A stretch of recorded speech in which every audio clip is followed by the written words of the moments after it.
Dude, Bazooka Joe. Do you know what was the best? Yeah. Did someone say Big League Chew? Or no? That was me. Okay. Yeah. Big League Chew is nothing short Truth, yeah. of pimp. All right, Zemo, it's all yours, man. We are live. Nothing short of pimp. I like that. All right. Thanks, Pangburn. Thanks, everybody. How's everybody doing? ZMO, welcome to the ZMO Show. Wednesdays, we do it here on the Pangburn channel on the Discord. Anyways, today I would like to talk about progressivism as a political and philosophical mode of thinking, ideology, whatever you want to call it. I don't have too much notes. Well, first off, I just want to tell a quick story about how I decided to talk about this topic. So I was in, I don't know if y'all are familiar with the YouTuber Destiny, but yeah, I was in his Discord channel listening to something.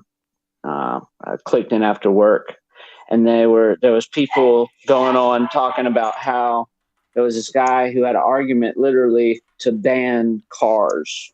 Like, we need to ban cars. We need the invention of the car has caused tremendous harm in our society. We have very car-centric lives. This, that, and the third. Not even for purposes of global warming. He was talking about how in the Netherlands people walk places, and it's a financial burden. And anyways, it was an argument that sounded, I don't know.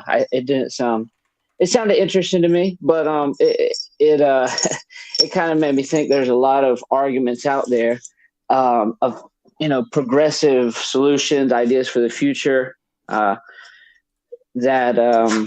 at first to some people can sound ridiculous, but at least nowadays, but at second thought, the more you listen to the argument, the more it sounds reasonable. So that's why I wanted to discuss it, because it seems like there's plenty of people with this mindset, and I don't think it's necessarily a bad mindset to have. So progressivism, just give a few definitions. When I typed it in on Google, it just said simply the support or progressivism is the support or advocacy for social reform. That was the simple definition Google gave. Underneath it, it said progressivism is a way of thinking that focuses on social progress.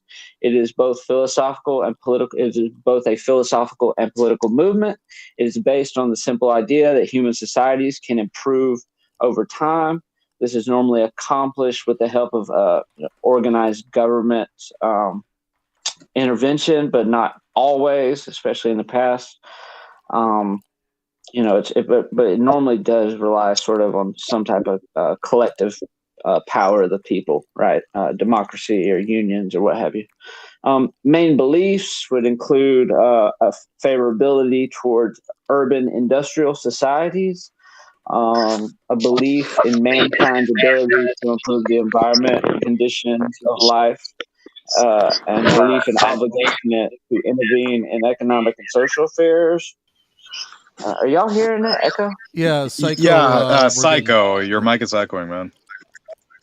You just have to mute the YouTube stream while you're in here. That might be the problem.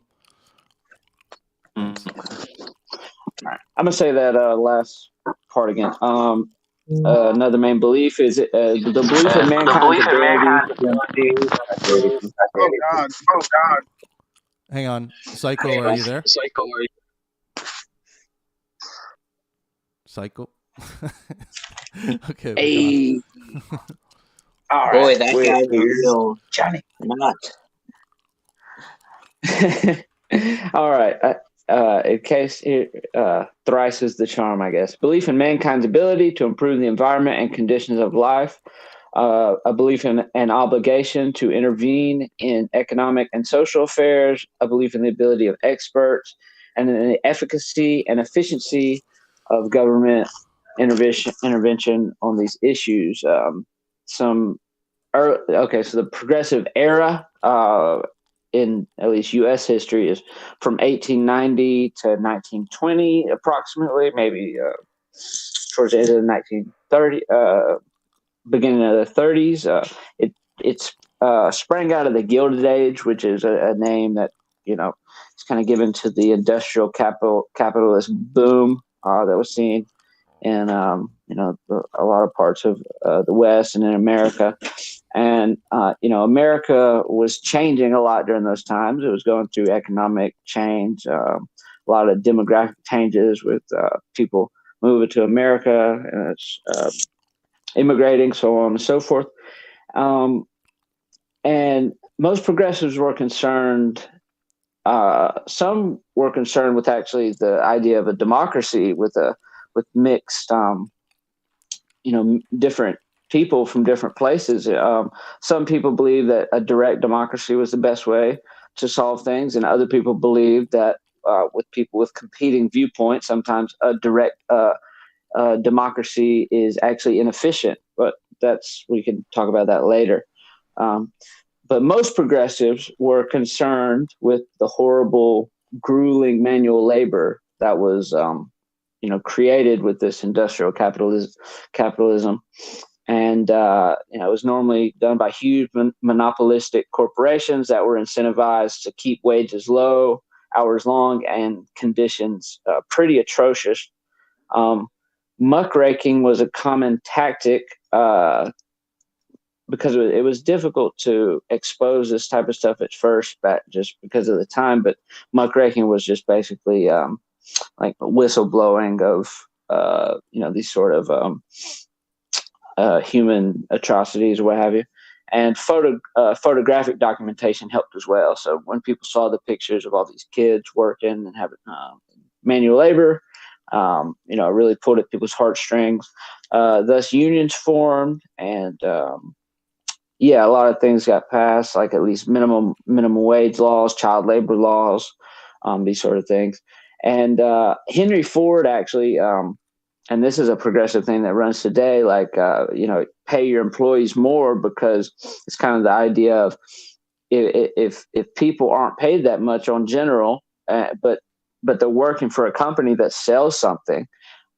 If everybody has a job but they're getting paid low, then who is buying all the stuff your establishment is providing, right? So Henry Ford paid people like $5 an hour a day, which was a lot back then. And the idea with Henry Ford was he said these same people might end up coming and buying one of these cars, so I might as well pay them. Plus, I'll get the best of the best.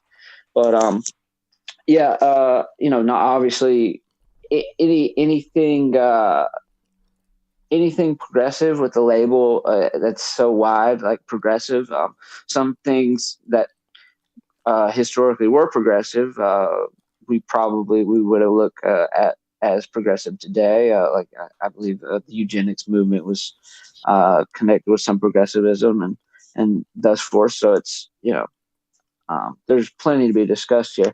I wish I had more notes on the history of it, but that's my open from there. So, does anybody else want to comment on further examples of progressivism from the 1930s onward, and at least in America? Or no, you actually did a good job, man.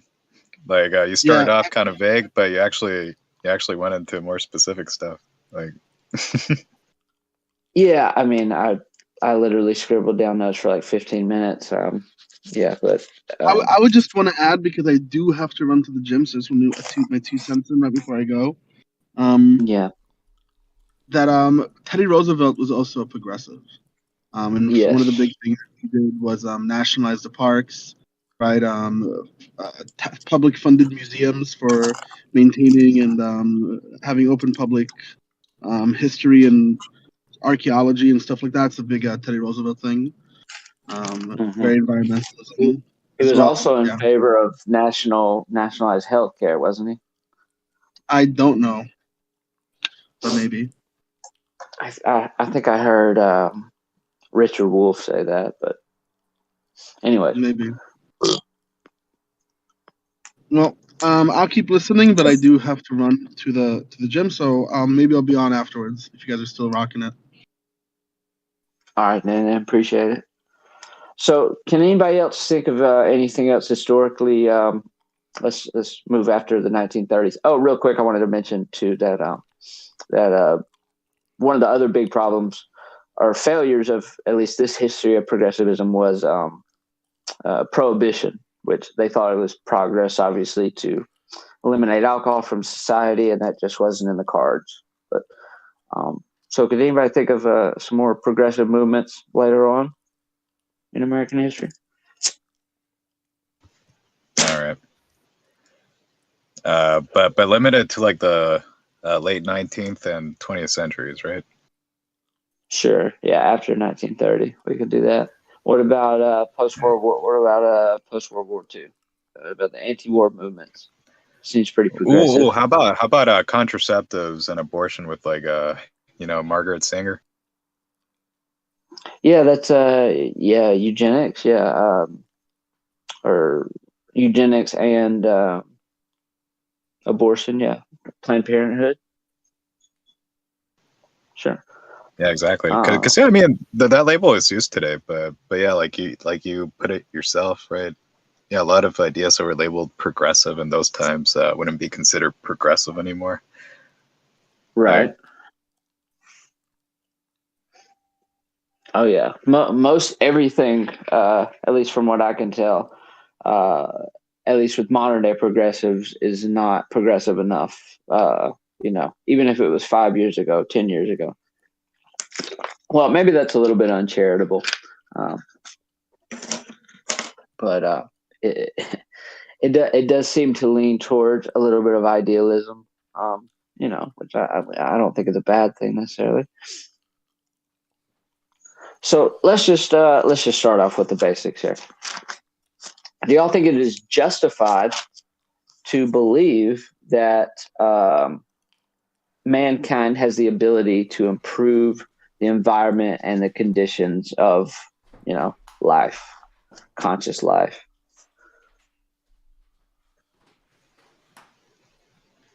Well, yeah, I mean, seems like a pretty vague statement though, right? Like improve.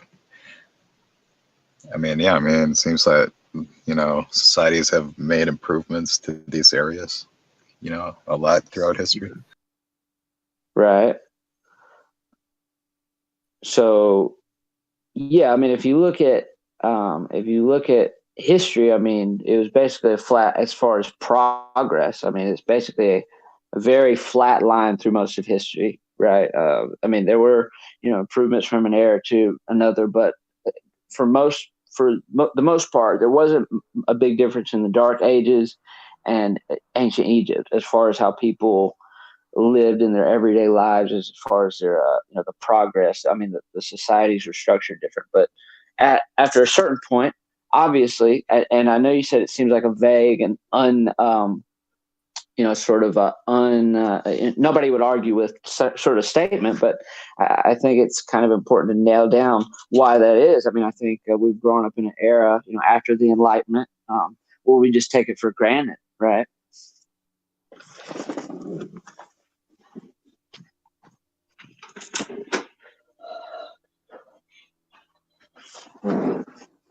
Hello? What would anyone have against progressiveness, though? From what you said, it sounds perfect. Say that again. Why would anybody have any problem with progressivism? Yes. Well, because from what you've described, it sounds, I can't really see anything that's wrong with it, unless someone has a subjective reason.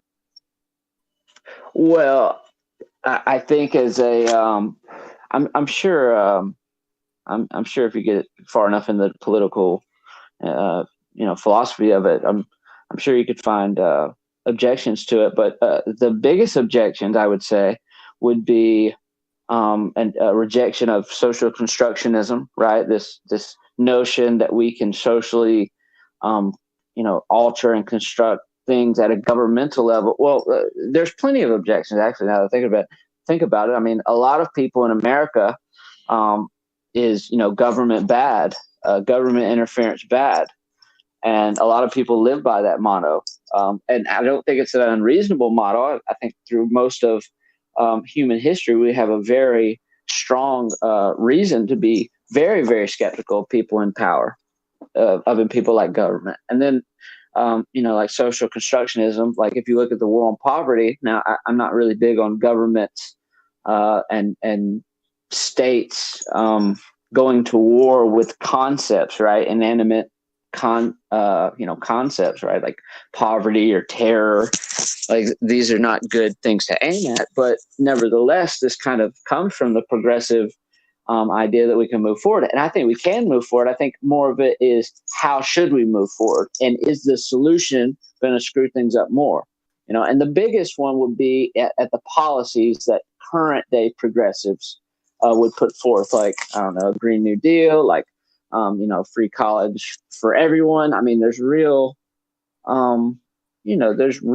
things to be, one payer healthcare system. There's real things to be hashed out there. I think I agree, as a concept of, humans should progress forward and have the ability to do so. I don't think that's controversial, but I also don't think that's the interesting part of the conversation, right? See what you mean, yeah. I mean, when you started talking about less government, you almost sounded like a libertarian or something. Reminded me of Right. libertarians. Well, I'm not saying Yes. they're good or they're bad, but I've heard that from libertarianism. Well, yeah. Oh, that's a strong conviction of libertarianism. I just wanted to pop in and say I thought that was hilarious when you said you hate it when governments go to war with concepts, and you said something about governments going to war with poverty. I thought that was funny because it's like, what does war create? What does war create? Poverty. Yeah. And they got a war on drugs so police can bother me. That's what Tupac Shakur said. But yeah, it's a problem. So yeah, so I think the main one, the main belief about mankind's ability to progress, I don't think we have a problem with that, right? But another belief is a favorability towards urban industrial society. Now, I'm sure we could think of some problems or at least critiques of that, right?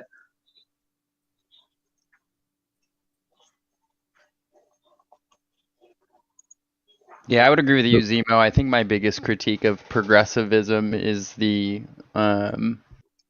role that government would play in that progress. And I share your skepticism in their ability to do that effectively and, more importantly, efficiently. Mm-hmm. So I think that's where I would be most skeptical of progressive political philosophy. The other critique I would have of progressivism broadly, without getting into the specifics, is I think sometimes they're too quick to dismiss other existing or conservative elements without maybe having a good understanding of what the implications are of transitioning from one system to another. Right.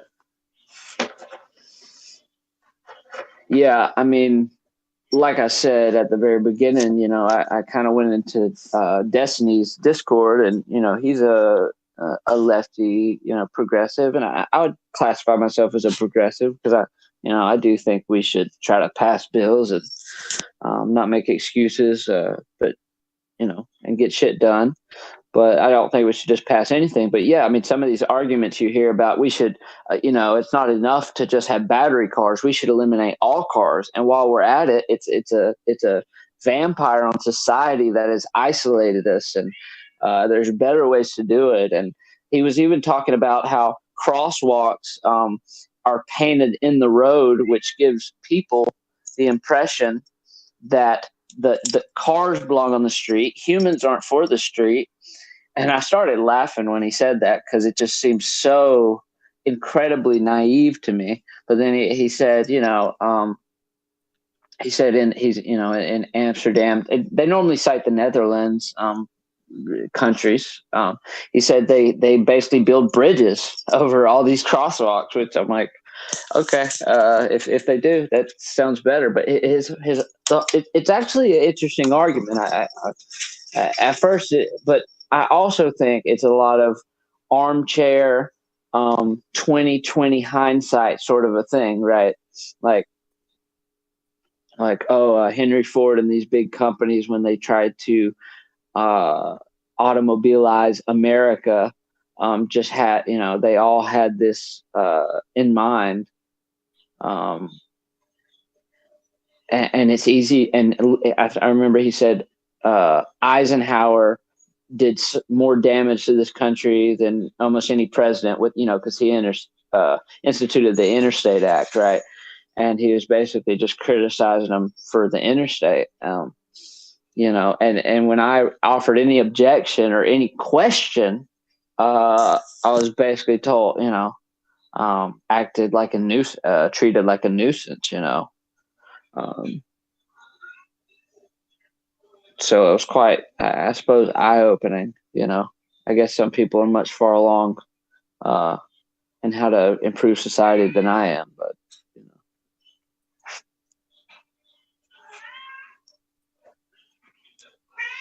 So another belief of progressivism is in the belief in the ability of experts. In other words, especially scientific experts, to give us the right answers and give us better ideas of how the world really works, and thus we can build policy on top of that. Do we agree with this? Are experts sometimes too niche in their understandings and disconnected from the normal people? What do y'all think of this?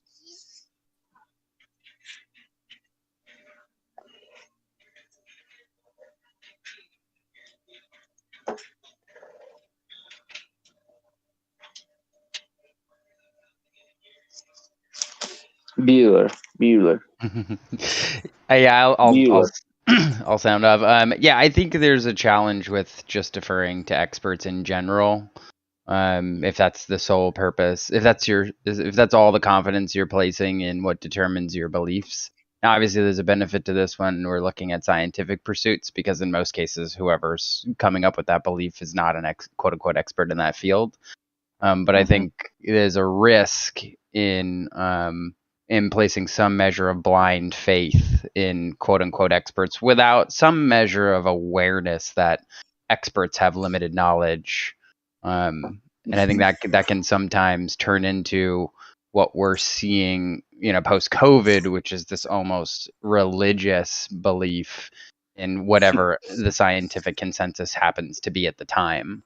And I've got no issue with that in general, but it reaches a level of degree, I think that can be irresponsible, with the more broad sense of understanding of how things function. Yeah, I mean, it's kind of this idea. I mean, I did a show, I don't know, a month or two back about the role of science in society, and most people gave pretty vanilla correct answers. We should use it to understand the objective world, and it's the best tool we have, and blah blah blah. And I agree with that. But also, and religious people bring it up, and sometimes it can be an eye roll and atheist type conversations. But they bring up the word scientism, right? And I think, and scientism is basically the idea that science is the only good way, the best way, and in some extreme instances, the only way to move forward in any understanding of the world. And I completely agree. The safetyism around COVID, as much as I disagree with the people that have conspiracy theories about it, I do think it is a topic worth discussing. So I agree with you on that.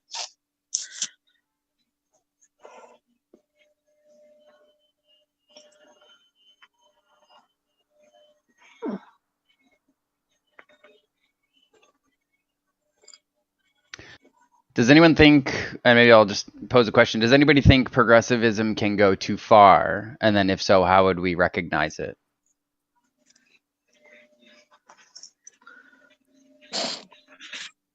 Yeah, it can go too far because you can call anything progress. Mm-hmm. I'd say it can go too far because people with progressive ideals have a tendency to tolerate things to which that are obviously immoral, and because it is so minute, they pick and choose the level of problems that they're willing to deal with, and it's very circumstantial and arbitrary. So like people like that tend to not see the disorder that they create because they feel, a lot of them tend to feel like that they aren't liberal enough if they don't just accept certain things just because, not realizing that you can't simply tolerate everything because there's the thing called the tolerance of paradox. If society is tolerant of the intolerant, it would eventually be destroyed by the intolerant, which is just everything. The paradox of tolerance. Yeah. Oh, did I say it wrong? Is it tolerance of paradox? No. Yeah, it's a paradox of tolerance. Yeah, by Karl Popper. Yeah. Paradox of tolerance. Yes. You can. Yeah, you he can was read a arguing lot against about like unlimited tolerance. Who did you say was the original creator of the phrase? Oh, Karl Popper. Oh, was it Popper? Yeah, paradox of tolerance. Yeah, I mean, if you are familiar with like the some of the new left from the '60s, a lot of the new progressive stuff came from there, and this was the anti-war movement. Some of the college campus protests, and people from the Frankfurt School, among others. Some of the blacks' resistance with Black Panthers and so on and so forth. But Herbert Marcuse was one of the main rock stars. He was like a Slavoj Zizek or a Jordan Peterson of his day, especially in his circles. And he wrote a paper called oh shit, I'm gonna fucking forget the paper. Herbert Marcuse, repressive. But repressive you're lumping these people with like the Black Panthers and whatnot. Or? No, this is actually this is the new left. It's a political group, and yeah, they were definitely associated with Black liberationism. Absolutely. Yeah. Well, I mean, but like the Black Panthers, weren't they like a Marxist-Leninist group? Man? In some parts, yeah, absolutely. I mean, listen, progressivism has socialistic roots.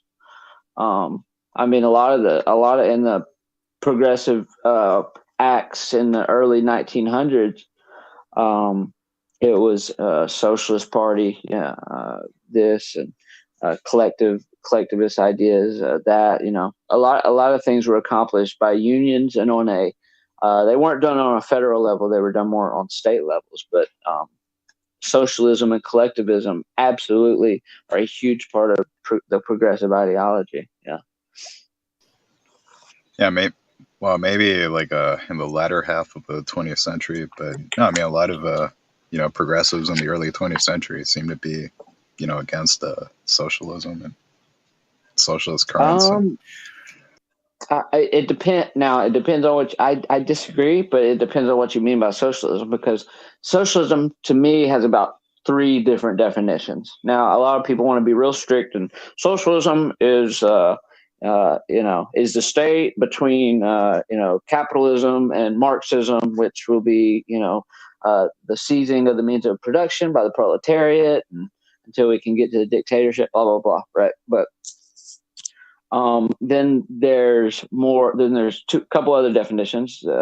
There's kind of the definition of a wide social safety net, the government instituting more policies, the government becoming involved with regulation. and maybe a redistribution of wealth, like I said, a wide social safety net, and then you have the democratization of the workplace, right, which is tries to change the very economic superstructure, as Marx would call it. But, yeah, I go with the old school definition of a collective control, collective ownership, and regulation of the economy, or or as I used to say, the means of production, distribution, and exchange, right? I mean, right. But yeah, I mean, but I would mean, say even that is pretty broad, right? And yeah, there's been like a plethora of schools of thought within socialism, even if we go by the old school definition, because it is pretty broad as a concept. But yes, absolutely, yeah, yeah. I mean, yeah, I think a lot of progressives today, like some of the main things I can think about. Well, we can just talk about some of the policies. I mean, single payer health care. That's a big one. The Green New Deal. That's another progressive sticking point. Minimum wage or increase in minimum wage. That's a progressive something to overhaul the police or make them more accountable.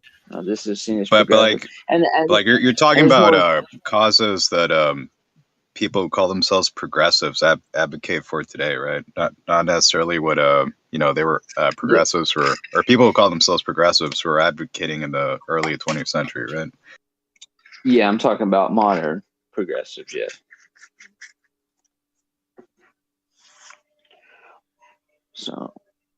So I mean, what do we think of? Single payer healthcare as a progressive cornerstone, as a bill or policy? I mean, it seems to have a lot of benefits. Like every Western country besides the United States of America has a system like that in one way or another. Right. And they spend less on healthcare overall as a country than America does as well. So, cheaper services. Per capita. Yeah. Right. Yeah. How do we feel about the quality of care in those systems as they compared to either the U.S. or a version of the U.S. that we'd prefer to have that isn't single payer? Yeah, it's pretty good. I mean, these countries with these systems are consistently ranked higher in quality of services than America. So,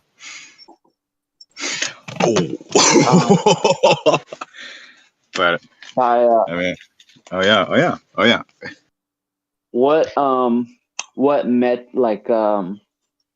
By what metrics in those studies do they, what do the studies look at to determine those type of things?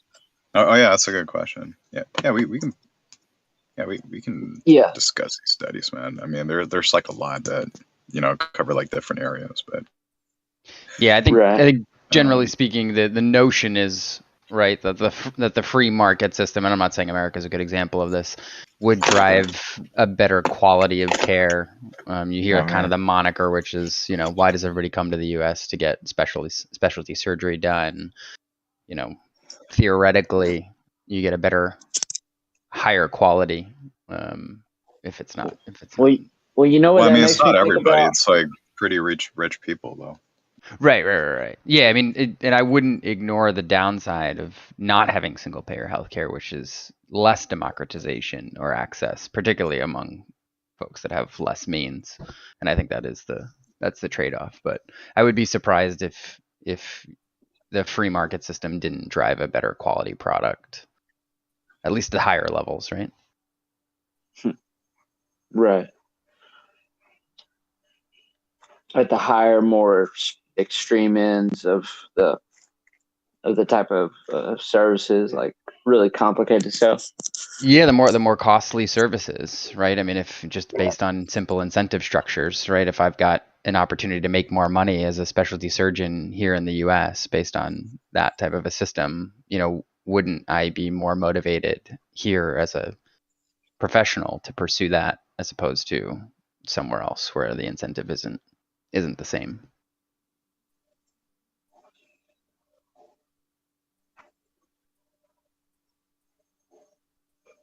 What? So you mentioned that a single payer system, one of the possible downsides would be less democratization. Could you elaborate on that a little bit? I would say a single payer system, or a system where healthcare is quote unquote free, which I think is a silly way to describe it. But if everybody has access to the same level of care, it's politically expedient to describe it that way. But yeah. I think theoretically, everyone would have access to the same level of healthcare, even if the quality suffers. Right? You might have people, very very talented people, that are motivated to pursue their own, financial goals, that aren't motivated to go into healthcare, right? They go into another job, something more entrepreneurial or otherwise, to pursue a better means, better lifestyle. I imagine that's something you might see. Interesting. That's how I've always seen kind of the comparison done between the two systems. Now, there's a perfectly good, I think, moral argument to make that, we can all accept less at the top tier to provide more for folks that can't afford that same level of service. I think that's a perfectly reasonable position, but it doesn't seem to make sense to me that if it's, purely funded by the government and everyone has equivalent access, that the top tier would be as good, quote unquote, broadly speaking. Right.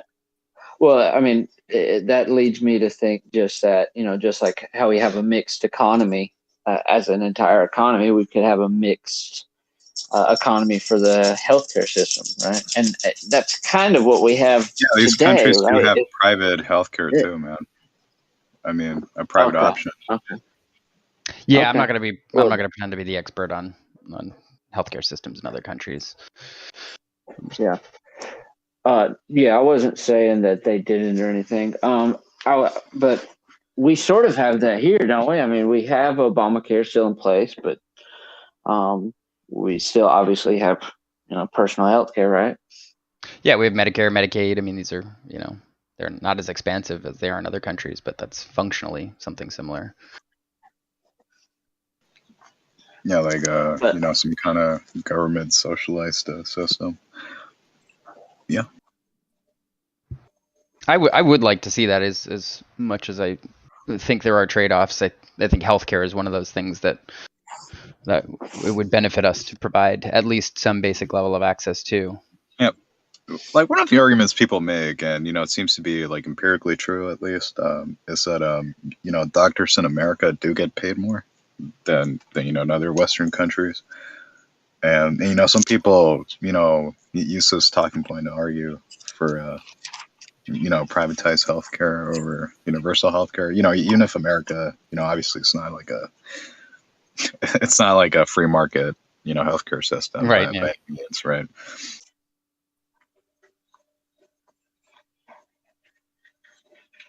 Yeah, I would in America, I would like to see more of a, we're kind of pretending to do the free market thing, but not really getting some of the benefits out of it. So I think we could do better if that's the path we choose.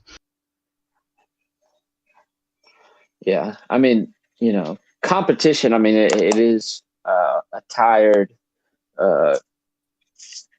It's pretty tired when people use it because people say it all the time, but it really is a miracle. I mean, on certain products, at least, like I go to the gas station and they produce these vapes now, these like Delta 8 pot vapes. This is just a good example.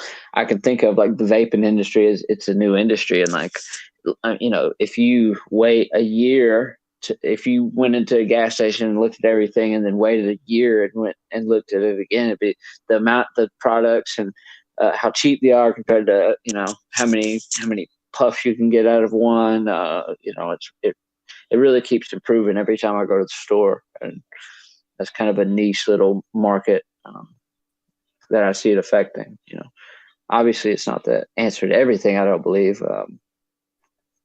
I know actually, but anyways. So this is an interesting historical wrinkle of progressivism. It began in some aspects as or in more contemporary times as an intellectual rebellion against the political philosophy of constitutionalism, as expressed by John Locke mainly, and the American forefathers. But the basic problem was that constitutionalism asserted that the authority of the government is based on observing its own limitations on its powers, and only exerting power over justified power it has. And basically the argument from libertarians that the government's job is to protect my rights and nothing more. And obviously you could see how this would be a big problem. If the government in the Constitution does not have the ability to affect whatever societal problem we have, this would be a big problem for people who believe in progressivism, right?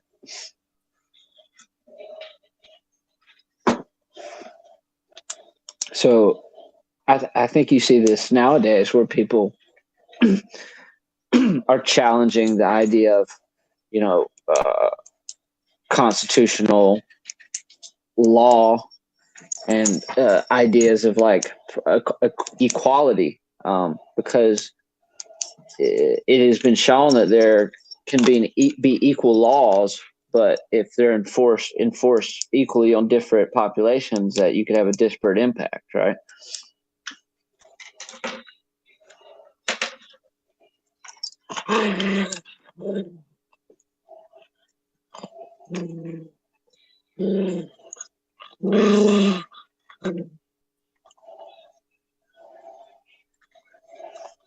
So I'll go on a little bit more about it.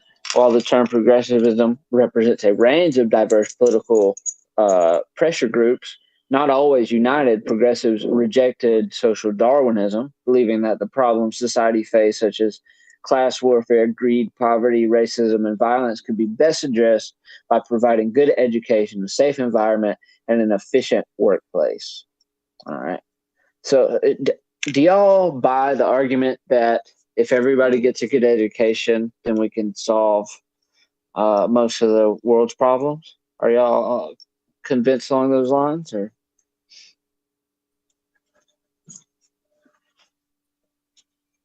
I think it's low-hanging fruit to focus on from an investment perspective.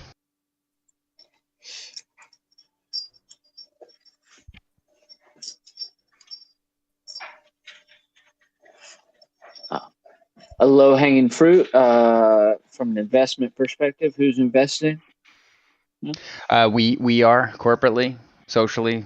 If we're gonna say with our combined tax wealth, we want to invest in certain areas of society for the benefit of the whole, outside of free markets, then investing in education, particularly in lower income areas that have less access to it, seems like a good way to help, for sure.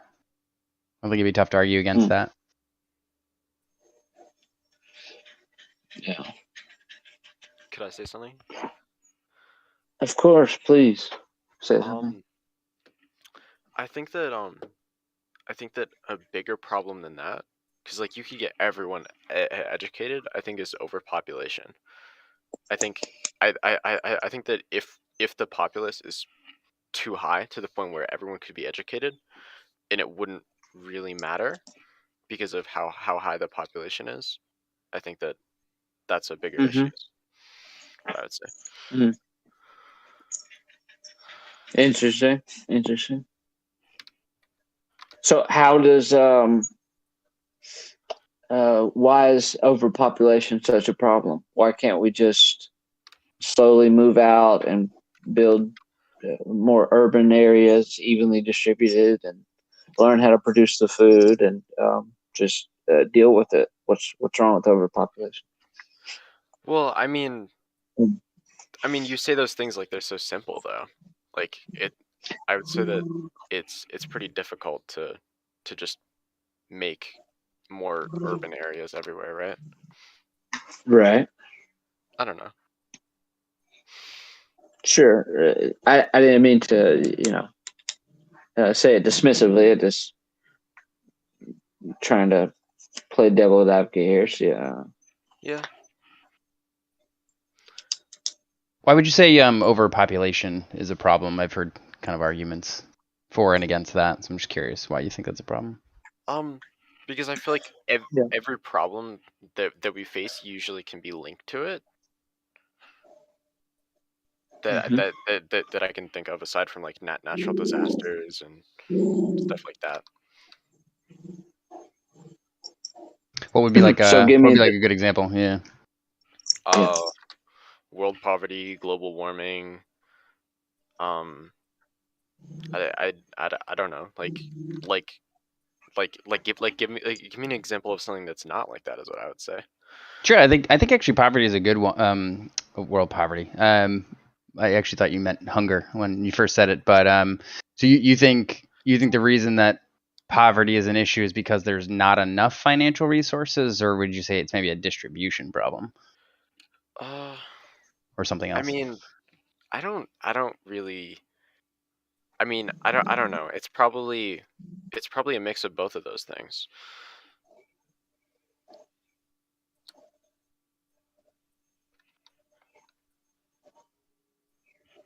Yeah, see, and that's where I think it's tough to say overpopulation is the issue. And if a progressive ideology was more along the lines of let's redistribute wealth, right, which is commonly associated with progressive schools of thought, which I think has its own inherent challenges that people too quickly discard. Theoretically, then it's not a lack of financial resources. It's just that people don't have access to them. I think that might be more of a contributing factor.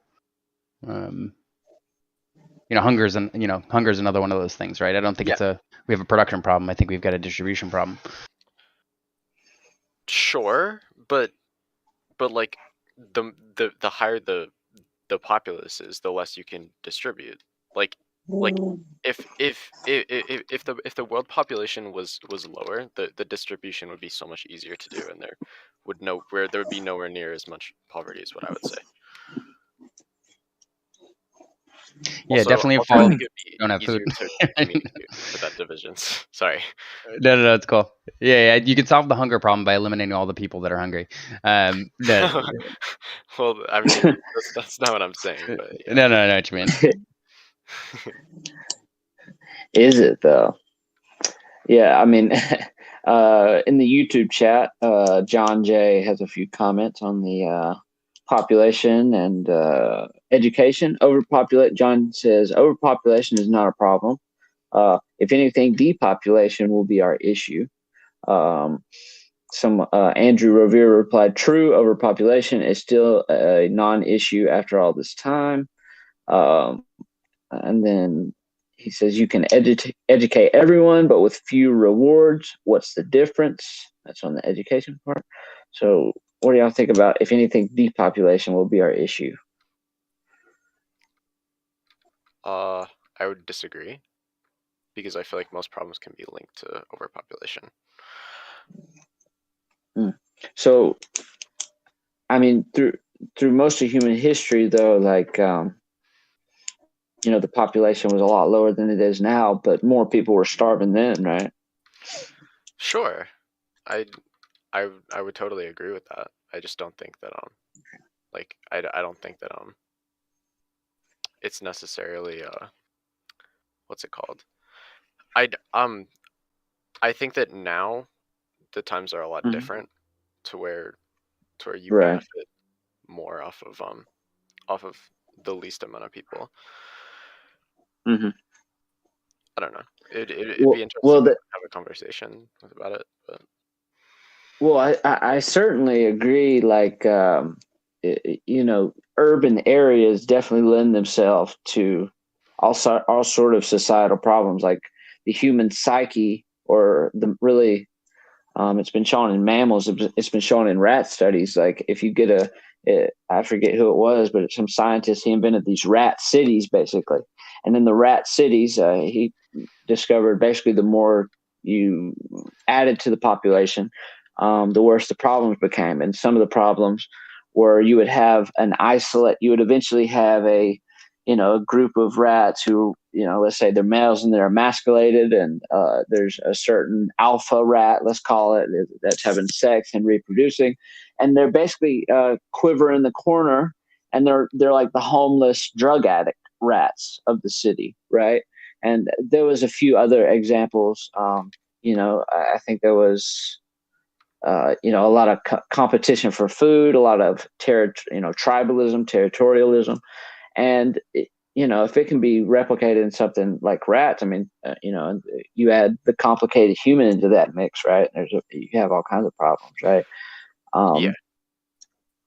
So, and I mean, even if you just with simple math, like the more populated the area is, the less attention you can give each person, and the less important each person is overall. You know what I mean? If you're in a small community, everybody knows everybody. Everybody has a job. Oh, he works at the hardware store. I know, you know what I mean? If one person, or if, a tenth of the population went away, that would be a bigger problem than if a tenth of the population of a city went away. Yep. I mean, in the societal ramifications, obviously, if a tenth of LA just vanished, that would be a huge issue, but yeah, I agree. And also there's, this is linked back to progressivism. I got to tie it back in, like the progress of human societies, at least as far as I can tell, has led to a decrease in the amount of children that we, on average produce, right? Mm-hmm.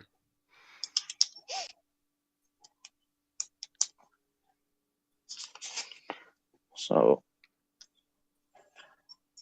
all right. Another progressive, let's say, cornerstone, improvement of the workplace. How do y'all think the workplace can be improved?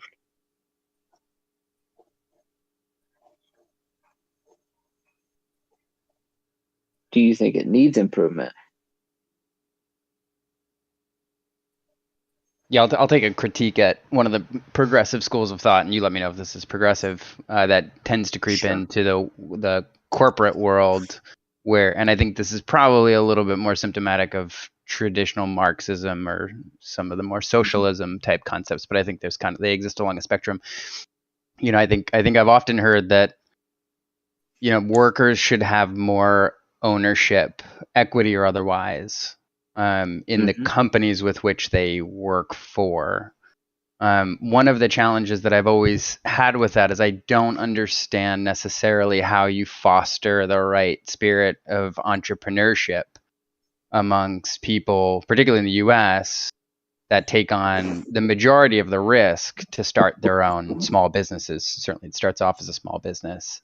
And then, like, how does that function where at some point in time, the traditional employees, I mean, some companies decide to become mutual companies right away, but if they don't, how do you factor in the risk that's involved with truly building your own business that eventually becomes a small, medium, and large company?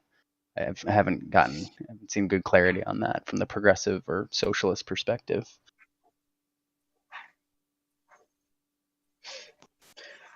Yeah, I mean, as far as the democratization of the workplace, I don't have a problem with the idea, but as you say, there's and it's no reason it's this way. Like, if you have the money and you purchase a business, it's your fucking business. You decide what you can do with that business. Now, obviously, you can't break government rules and laws. You can't work people 20 hours a day, and nobody has a problem with that. But yeah, there is obviously that. Now, if you look at businesses that have been democratized, so to speak, they normally start out that way, right? They normally start out from a group of people or a conglomerate saying, hey, everybody can be a worker / owner, and we can all vote. I forget. I think it starts with an M. Some company. I think it's in Spain. It's one of the biggest of businesses of these nature. But yeah, when people but the main point is that it needs to start at the beginning with that, because if you try to have a business like one that you're working at and you all of a sudden try to democratize the workplace, how is this going to work exactly? Because at the end of the day, it seems like you're basically coming in and having a mutiny, and your intention is maybe good, but eventually if you're doing what you're doing, you're taking power away from the owner, your boss, et cetera, et cetera. So there seems no way to get around that very fundamental problem, right? Yeah, it's more than power too. It's equity, right? A lot of these people that were there before you, let's assume there's some distribution of equity, and a lot of companies today do that, right? They issue stock, private or public, however they're structured, and then people get to participate in that, both from a profit sharing perspective as well as from an ownership perspective, and that's great, right? You do it to incentivize getting the right talent, but just the arbitrary distribution of ownership from a company to any employee just based on the fact that they happen to work there. Right. I struggle to understand like the nuances and the mechanics about how we could do that in a more socialized system and also get the benefits of what we get when we truly encourage people to innovate. I think some people will be motivated to do it anyway, but it's just this part of it that doesn't seem like it ties out for me. Right. Well, this kind of brings me to, I suppose, the enemy, for lack of a better term, of progressivism, conservatism, right? If you want to conserve how things are and another person wants to make progress, there's obviously going to be some disagreements, right? So one thing I would say on that front is we haven't seen how that would work, because this is just a thought that comes to my mind. I'm not saying I believe this, but we haven't seen how that worked because we haven't, the conservative parties in let's just say the United States really are very good at not passing any legislation ever at all, unless it's some bill that, helps some business or so, like some major bill that would spur that forward to make that possible. So we're not even in an environment where something like that could take seed. In other words, it's not fertile ground, and a lot of it is because, in my opinion, the Republican Party is the party of no, and I didn't invent that saying, right? If I can throw my 2 cents in, happy to see everyone's still on. Certainly. When it comes to the democratization of the workplace, and we ask, well, how do we go about doing it? I think one of the easiest models we can look for is ones found in accounting firms in New York City. When you become a full-time accountant at one of these firms, you finish probation, a portion of your full-time salary is actually paid in stock in the company. As soon as that happens, you become a part owner in that company. So lower level accountants will have a representative at the board of directors. And in the same way, they kind of do have voting decisions. Not directly, right? They don't have the same say as, for example, an established partner or a head accountant or a co-owner, right? But they do have shares. And the unique thing about it is when they leave the company has first buy on those shares, as a lot of these companies aren't publicly traded like PwC or Deloitte. And I think the same can happen in other organizations. For example, full-time employees working at McDonald's could have a piece of their payment paid in securities, in some sort of stock. And that would automatically, within the already corporate model that we have, give them a say at the board, the board of directors, with a specific representative for those workers. And I think that is the door opening to that. Now, we don't have to pass any significant government regulation. You can simply pass something, in the same way, people have to pay Social Security. Well, companies need to pay. Specific companies over a certain size, you can have experts delineate the specific sizing for that, need to pay full-time employees in a share. A percentage of a specific a share in a specific percentage of the company, which is comprised of the workers. Mm-hmm. Wouldn't that just? So yeah, there. I'm sorry. No, go ahead. Wouldn't that just essentially come into play for any publicly traded company? Well, even non-publicly traded companies can. Yeah, I mean, publicly traded companies could already come into play, but the only difference is when you leave the company can't have first buy. You can sell your shares in the open market. You can get paid with your shares that day and sell them on the open market. It's up to you. But on a non-publicly traded company, having a share in that company, there's a way to do that. I mean, many law firms that aren't publicly traded, right? Oh, I made partner. What does that mean? It means I've taken a share of that company when I made partner, even though it's not publicly traded. Gotcha. Yeah. So there's a difference, and I'm not wise on it necessarily, but between shareholding and stakeholding. You explain that real quick.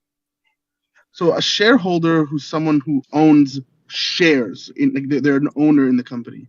A stakeholder would be someone who has a stake in the decisions and fiduciary expenditures of a company. So, for example, we are all stakeholders in petroleum and gas companies.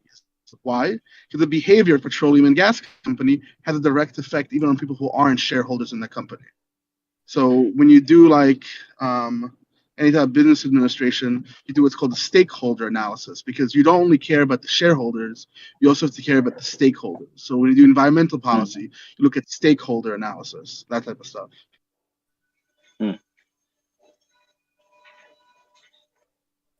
Gotcha. You figure out who has a stake company versus a share.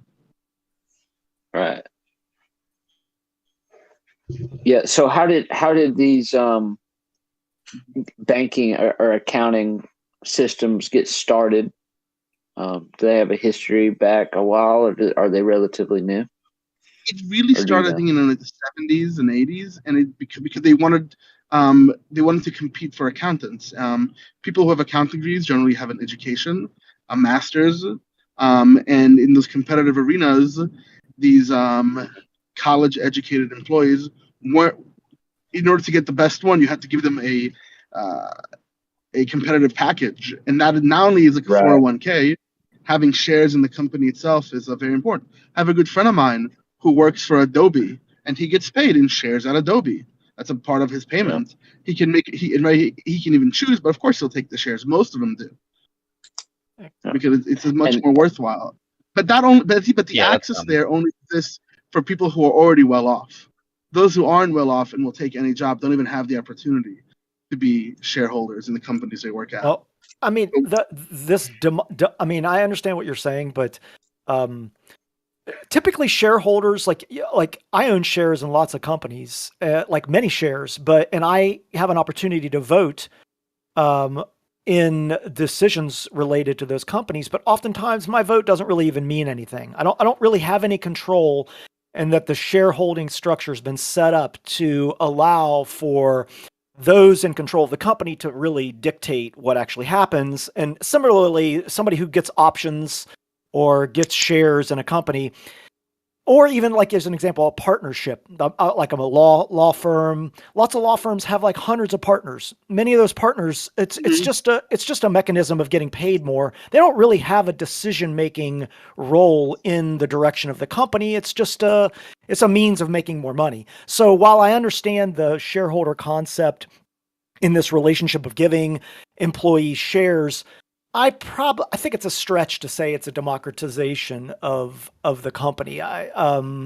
It may be a small step, but you know.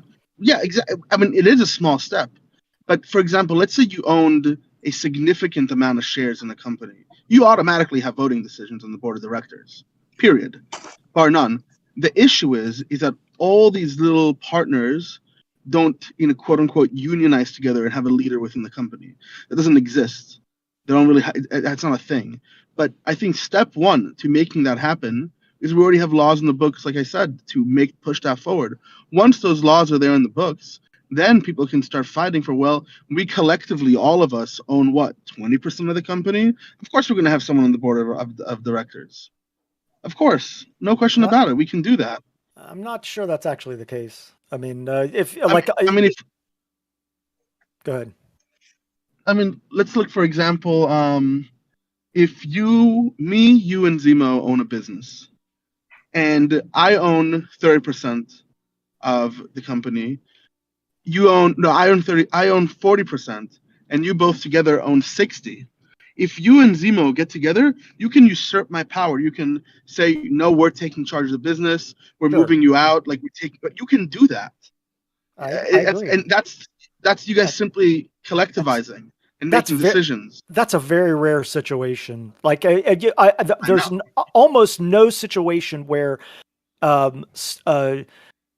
individuals who are part of the company own. I mean, there are cases where like founders of a company may own a large percentage, but typically shares given to employees are at a small number relative to the total number of shares, and there's a reason for that to prevent those kinds of situations. So I think but imagine if laws were put in such a way that a percentage of earnings was in shares, imagine the amount of shares that workers at McDonald's will own of the company by the end of 5 years of work. So are you saying that shouldn't be elective? Like they should be forced to take a share of the company as part of their compensation? Why not? That we could definitely pass laws if we decide to do that. Yeah, let's do it. I mean, do you know what like preferred shares are, like A shares, B shares? Because oftentimes what companies do is that they have you have retail shares, but I don't want to get into the details, but they have like a preferred shares, which are actually equal to like thousands and thousands of voting shares. So somebody could own like 1,000 preferred A shares, and it's equal to a million shares. Yeah, I know the nuance, but I think that if we start with that legislation, what we can do is have the law start protecting and working for those who own those shares. Like I'm not an expert on share legislation law, but what I can clearly see that a step forward in making sure that everyone's a capitalist, that everyone owns property, right? Because that's what socialism and its end goal is. Everyone's a capitalist, not just those who have capital, right? Everybody, if everyone's a capitalist and everyone owns property, then everybody's, socialism, basically. I think it's a very noble. I agree with you. It's an interesting experiment or an interesting idea. But when you talk about this, the first thing that comes to mind is like GameStop, where like millions of retail shareholders are like, you know what, we're going to like make a decision to hold this stock, or we're all going to decide to do something in a certain direction that essentially controls the company. And what ended up happening is, that there was a bunch of manipulation going on by folks to prevent that from happening. So I think Robinhood and the like. It's a very noble idea. I would be hesitant to think that actually would allow for individuals to have a democratization or control over a company. But don't you think it's maybe? Don't you think it's the beginning? Don't you think that's the beginning? Like how else, with the way things are, other than like we talked earlier, workers getting together by the end of a gun and usurping power from the owners, right? That breaks down companies to create strife. Incrementalism, I think, is really the only true merit of progress. Yeah. We can't go from 0 to 100, but if we can get 1%, we got the ball rolling. Yeah, that's why I kind of mentioned. Republicans kind of being notorious for saying no, and I agree that maybe large scale bills would need to be passed for some of these things to occur, because a lot of these can happen. A worker co-op can absolutely be started under capitalist circumstances. I mean, that's just been demonstrated, obviously. You can make incentives. There's not much of an alternative. Yeah, you can make incentives. The organization you mentioned before is Mondragon. That's probably what you're thinking of, Ma- the Spanish Yeah. cooperative. It's oftentimes referred to Yeah. by Richard Wolff, if you know who he is. He Yeah. talks about Mondragon a lot. That's how I learned about it, from him and Destiny's debate. Yeah, I saw that debate. Yeah. Yeah, I've watched the beginning of it about 4 or 5 different times, and I'm only like an hour into it. Not out of choice. I'm just, Richard Wolff is irritating as hell. He really bugs me for whatever reason. He has a certain style, and it can definitely seem like he's very pissed off, and but yeah, I mean, I understand what you're saying. Yeah, I gotcha. But I think he knows what he's talking about, definitely. But anyways, so I want to say thanks to everybody in the YouTube chat. Everybody in the YouTube chat, attention, YouTube chat. Drop some of your questions you would like me to ask everybody on progressivism, current day progressive politicians, maybe some overreaches of progressive politics. Any question that you would like me to ask, and I'll ask the best ones. So I want to ask this just to the room. Do you think it's possible? I guess possible is the wrong word. Do you think it's possible to be effective, to be socially progressive and yet fiscally conservative? Or do you think that's a contradiction? No, I think it's possible. Okay. I think that's where a large silent majority is in the U.S. by that Overton window that we pick here. Yeah. So the most argument, people I don't know how to. Oh, sorry. No. Go ahead. I was going to say a lot of people say things like, "Oh, I would love universal health care, but I don't know how to pay for it." Right? That's like a socially progressive, fiscally conservative type of mindset. Or I'm for, women's rights, but, I support more free market capitalism, right? I'm for the social welfare of humans, but I want to be fiscally conservative according to that definition. Right. Yeah, I would like to refresh myself on the argument, but I basically heard, it sounds good and it's a safe position, but it actually doesn't get as far, because the cold reality of things is if you don't try to throw money at certain social problems, and try to fix them on with some organized apparatus like government, at least on a local level, it's very difficult for a bunch of good people on their own to separately fix the homeless problem in some city when it's gotten out of control, right? It's just the necessity.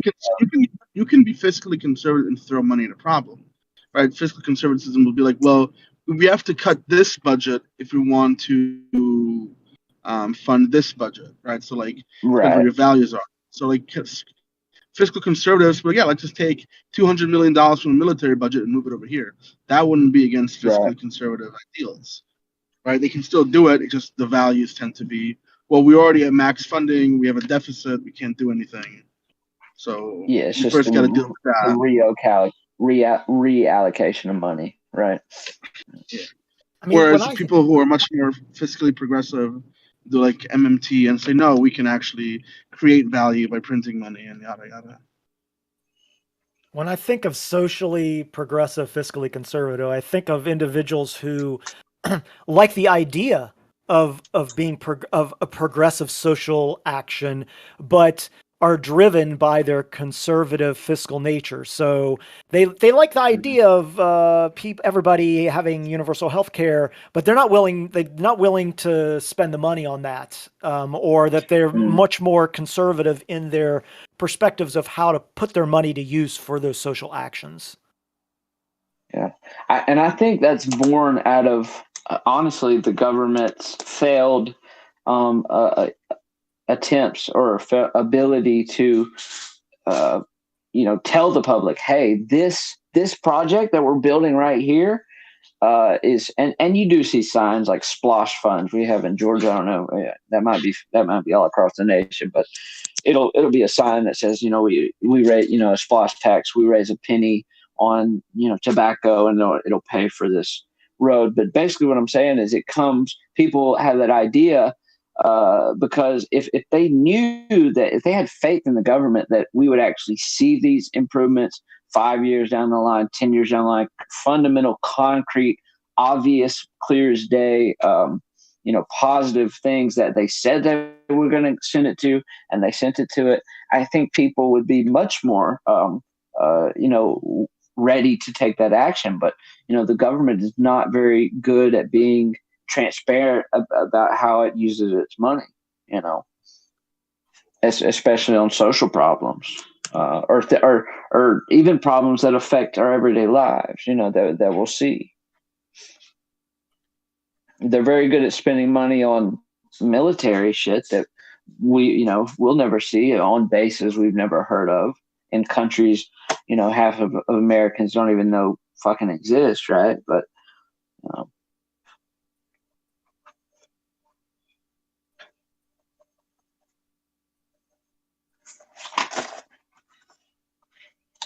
so let me see if the YouTube chat. Let me ask this question. I'm going to look at the YouTube chat. What group? Because a lot of the causes that progressives take up are sort of disaffected groups, or the everyday working man.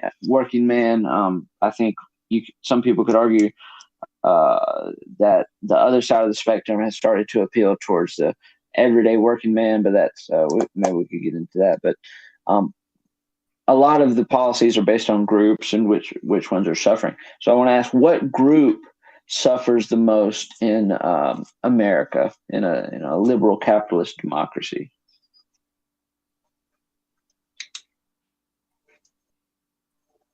Suffers or has suffered? I don't know what the group breakdown is here, what we're talking about. Women,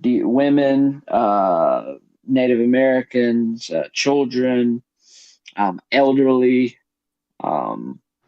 rich white men, the mentally ill, rich white dudes have it worse. I mean, they definitely have a case. So. I think the unifying factor on many of those is economics. So people who are broke, people who have little money. I mean, certainly there are associations with different ethnicities and differing social classes and economics, but I think economics drives a lot of it. I think people who are on the lower end of the economic system take it on the chin. Mm-hmm. I mentioned the Sudandan, I mean, as much as people argue about Marx, right? People nowadays, when people mention class problems, most people nod their heads in agreement. There's really not much disagreement over class issues. There's a lot more hoopla over, people saying, oh, this race has it worse than that race, that type of thing. But if you stick to class, people have no bones. Somebody in the chat said children suffer the most from liberalism, hands down. I'm not sure I agree with that, but I think children in general. I think children in general are, they're very vulnerable in societies, but I wouldn't say they suffer more in our democracy and in our situation compared to others. Well, the reason why I say that is because they're the only group of people I could think of who you are allowed to kill. how are you allowed to kill children? It's abortion. They clean it up, but they call it abortion, which is basically hiring a glorified hitman. Well, abortion doesn't kill children. It's not a child, but we don't have to get into that. But anyways. Yeah, you don't. A child is a young member of a species. You don't get to just say what is a child and is not based. Our society, language changes, but typically a fetus is something inside a woman. A child is something that has been born. That's typically what our society looks at. I mean, we don't say the child inside of you. It's usually a fetus. Yeah, we do. We do that all the time. Do you think that you've never heard the term "somebody is with child"? Yeah, I have heard that term, but I don't consider. I think it's a misnomer to say that we're killing children. That's a clever turn of phrase, Andy. That's a clever turn of phrase, and you know it. Don't be so literal, Larry. No, but it's true that in language it will sometimes reflect my point of view. That's all I meant by that. All right. But I know, but it's such a saying killing. All right, I'm just going to stop. I won't go on. I'll give it to you. Don't take the bait.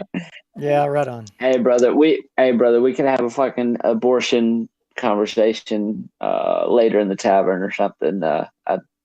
Abortion's always fun. All right, a few questions from the chat. Can absolute, this is from Pangburn, can absolute, no sucking up here at all, guys. No sucking up at all. Can absolute capitalism be the most progressive answer? Absolute capitalism be the most progressive answer? Question mark.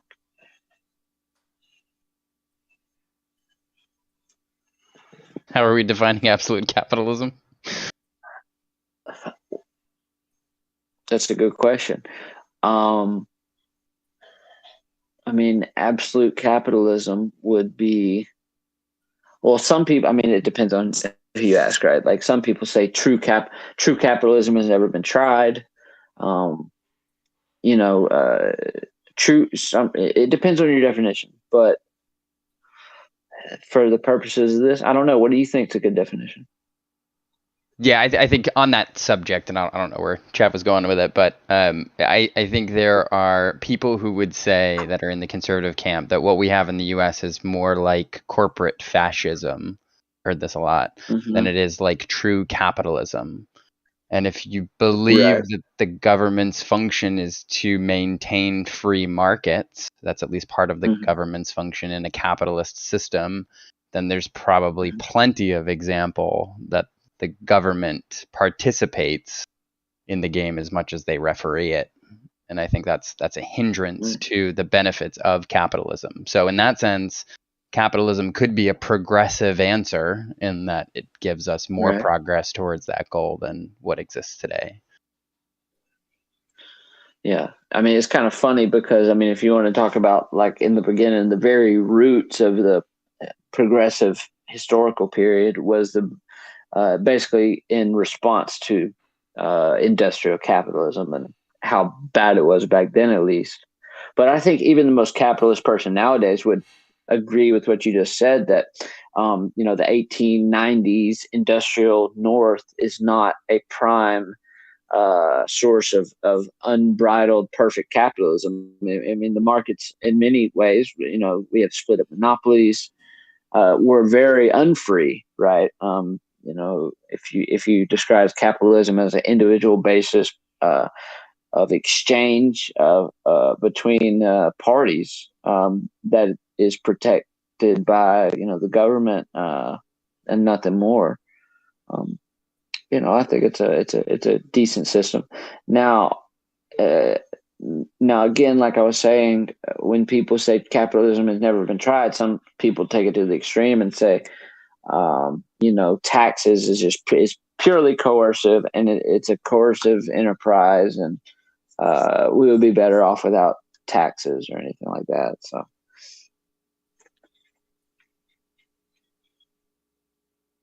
Yeah, I mean, some things in our society, we can't do individually.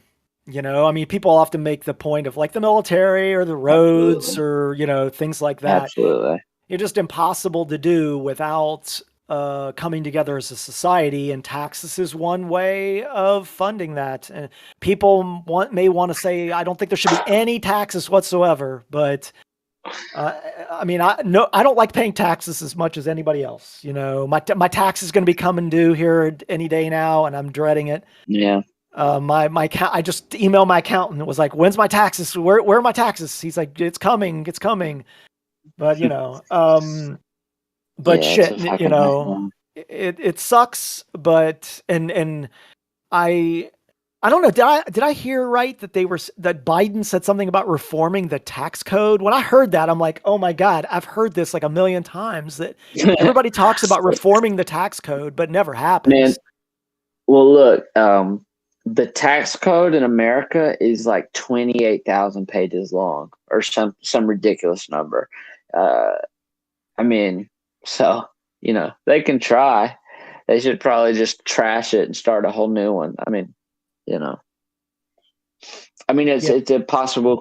It's a critique on liberal democracies. I mean, one thing about them is that if you look at like an autocratic state like China, they're very efficient because love or hate their decision, they make the decision. The next day, people are working on it. But here, you might have a president, if you're lucky, if you like the party and the president, for 8 years, and a Republican's going to come in or a Democrat's going to come in and probably run on taking away the shit that you just installed, right? So, Yeah. But I think it's a necessary thing. Like Obama said, he said, a lot of people in politics, they think, he said basically the country is a cruise ship. It's not a speedboat, So when you're trying to make a change, you want to make a turn, you have to turn 4 or 5 years in the past, and eventually you'll veer off, But okay, Yeah, another good question. point. Huh? Yeah. I was just saying it's good. Obama is very articulate, man. I really miss that guy. All right, so another question. Can conservatism be fiscally progressive? Conservatism, fiscally progressive. Have to think about how that works.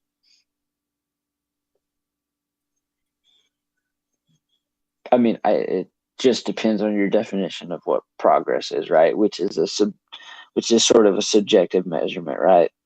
Not sort of, it is, right?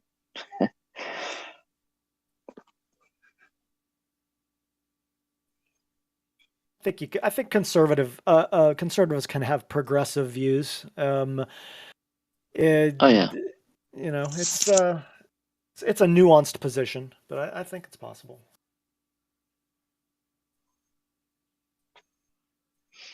I agree. I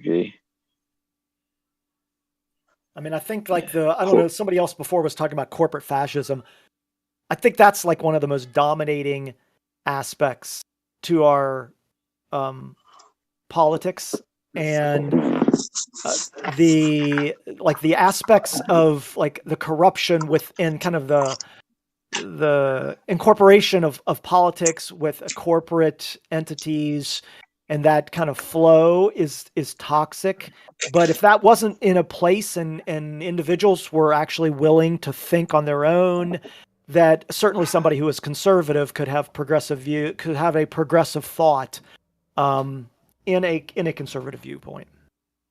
Yeah. So. Right. Yeah, I absolutely agree with that for sure. Do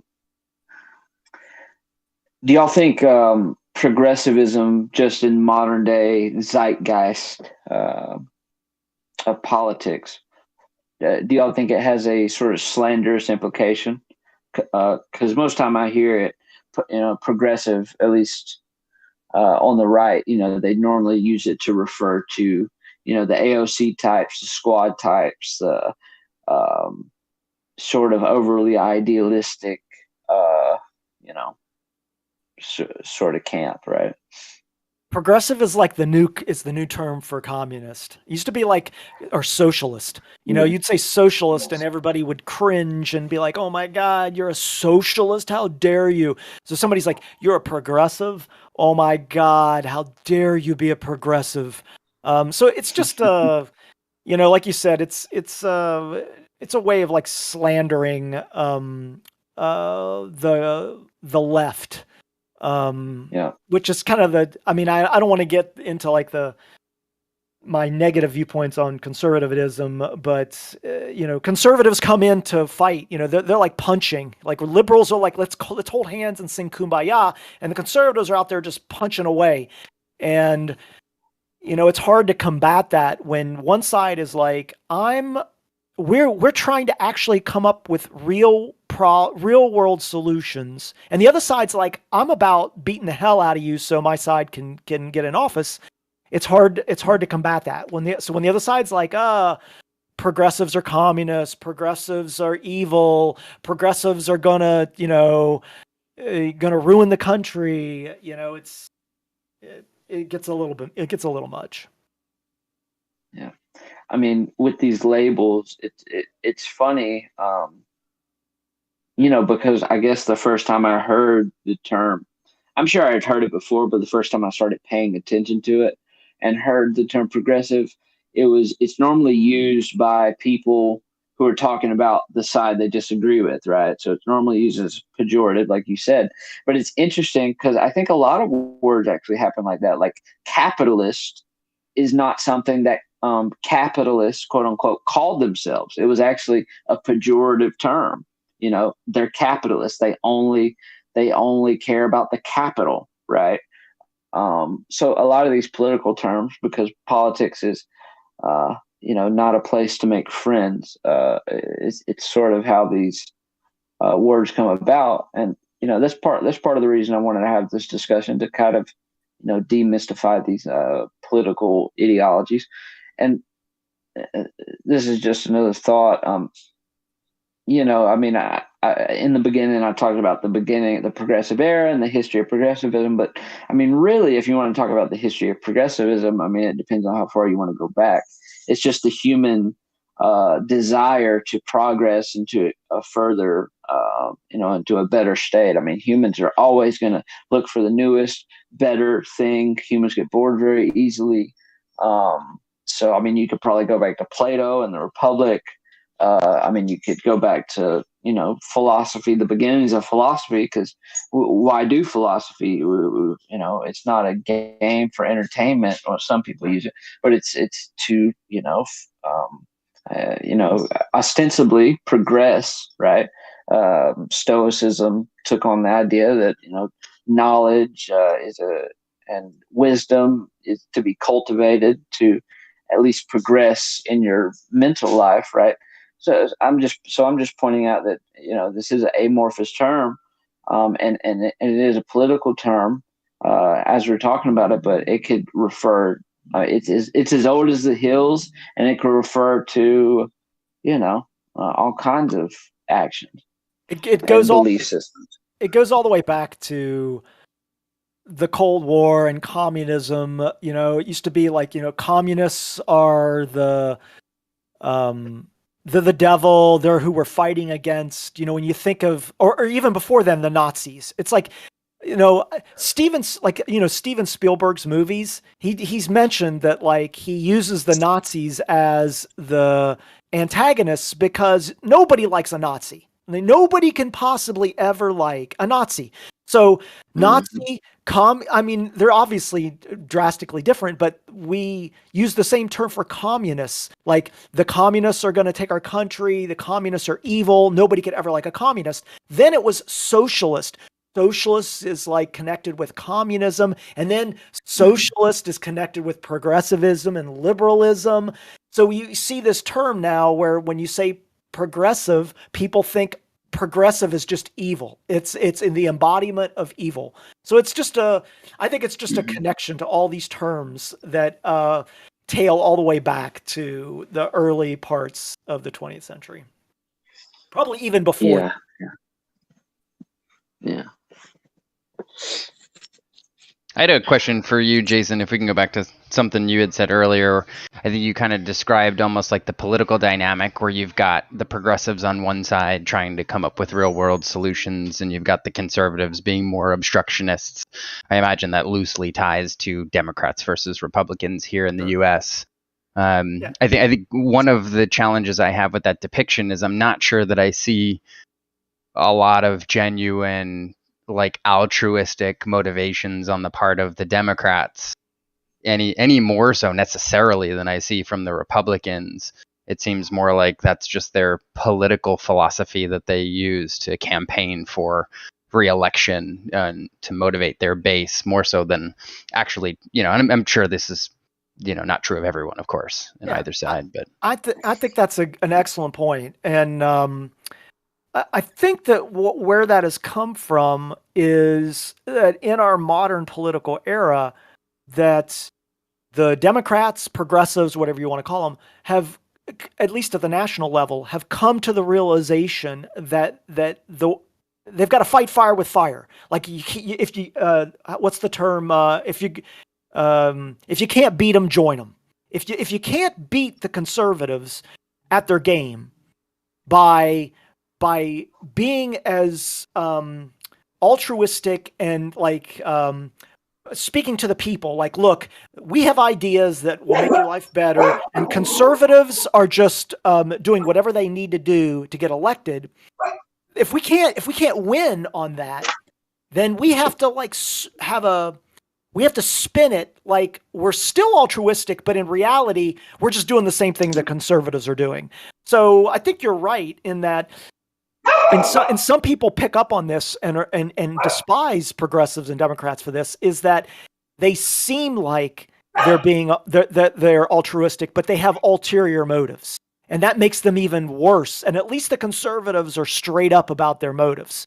So I think the origin is founded in good faith, but now it's just devolved into two political warring sides doing whatever they can to get elected.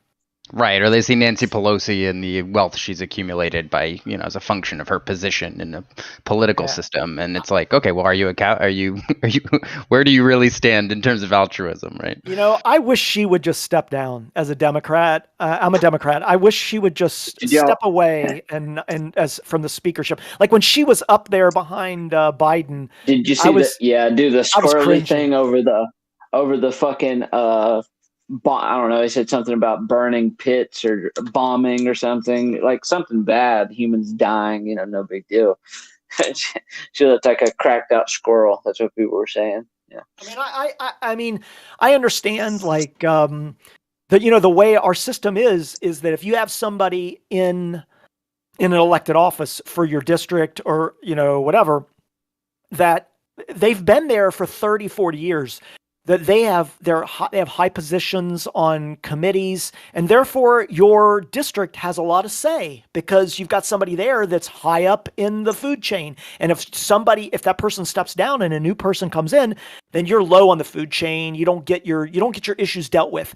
But that's a broken system. That just encourages cronyism and people just staying in office. This is why at the State of the Union it looked like an old person's home. As every person there is like 80 some years old, most of them, not everybody, but lots of them. That's why I'm not so against the squad, I mean, at first I wasn't too big on the squad. I think they've done some things to be criticized, but by and large, if you look at the bills they've actually gotten passed, the bills they've had their names on, etc., they've been very reasonable, very obviously progressive. And real quick, I just wanted to add, it's normally seen as there is a progressive wing of the Democratic Party. Now, I'm sure, like at the beginning, how everyone was saying, well, progressivism, I mean, how could you not be a progressive, right? Like, if you just believe in progress, that humans have this ability, like, it seems obvious, right? But I just want to point out that there's the progressive wing that is pretty distinct from the the Democrats, the main part of the Democratic Party. And another thing that's kind of given ammunition to the right wing, for better or for worse, no value judgment here as the host of the show, at least, is the depiction or the it appears that Democrats have basically taken control of the main narrative that goes throughout the country. Now that could be a result of the fact that a lot of the things Republicans talk about are kind of silly and are just shitting on the left. But I also think they raise obviously valid points about immigration, how to deal with wars, etc.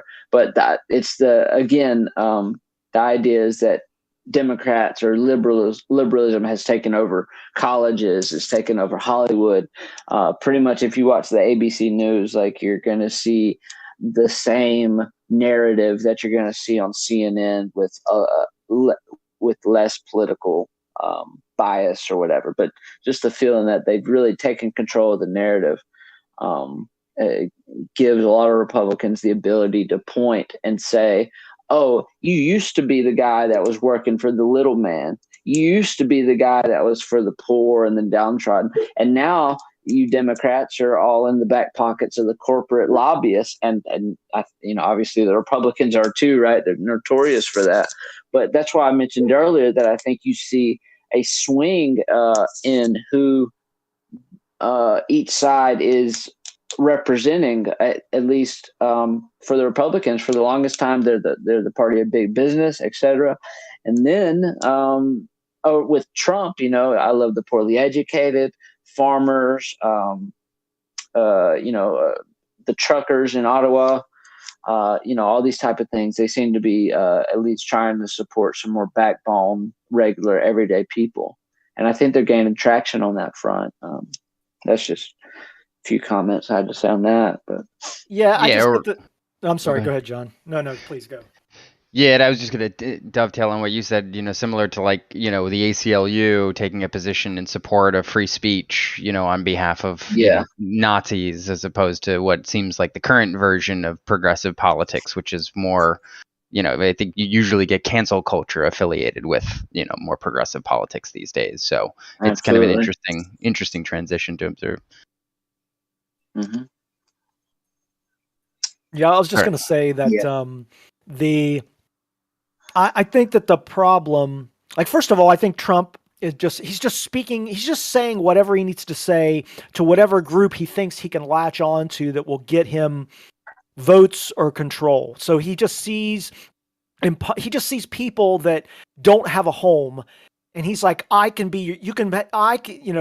your home is right here. I'll appeal to you. That's why I think he does the race baiting and the white supremacy statements, the vague white supremacy statements, because he sees that group of people in the United States as a group of people that don't have a political home. And he's like, hey, I can tap into that, which only exemplifies the problems in our country, which are, they pit Democrats and Republicans, make it seem like they're pitting folks against each other. But in reality, like you guys are saying, they're very similar in their actions.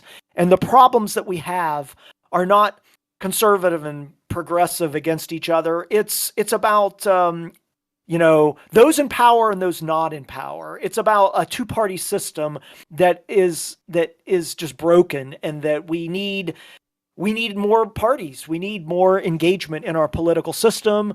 But when the people in control make the rules, when they make the rules on who can have committeeships, when they make the rules on allowing people to, how often to be elected, when they make rules on money and into politics, it makes it virtually impossible to break that cycle. And it's really nice to be able to keep the populace fighting each other on these topics when they're not really fighting on the serious issues. It just lets the status quo continue.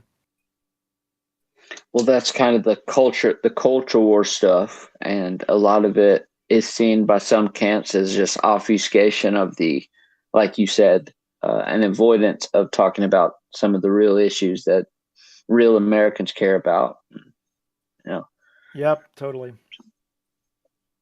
But you know, Yep. beforehand, you were saying about like how important is education. I think education Yes, is yes. tremendously important because we have in America we have a horrible education system. It's fragmented across 3,000 districts.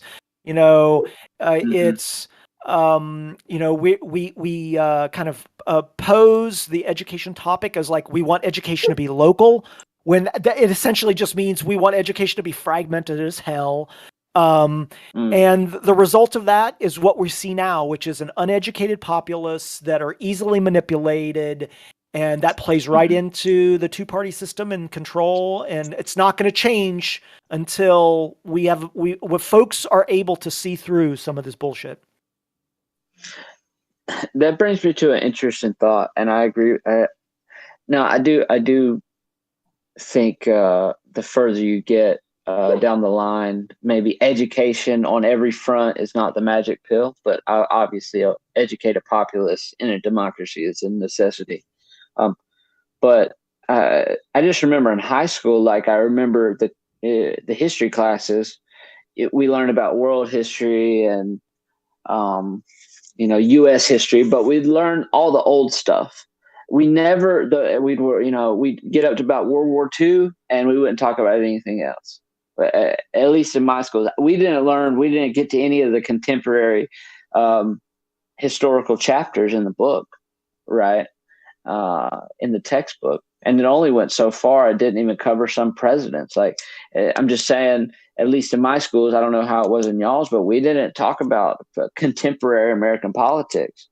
And I think if we did, people would be more aware of some of these issues. But it's the idea that they don't have an interest in teaching people about these problems, because then they might realize, you know, how fucked up it is. You know what I mean?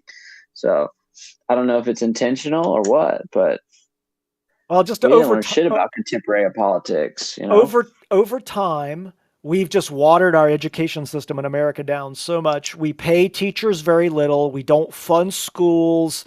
Our policies are all over the place. We let local decisions on education practices, which means like fragmented standards.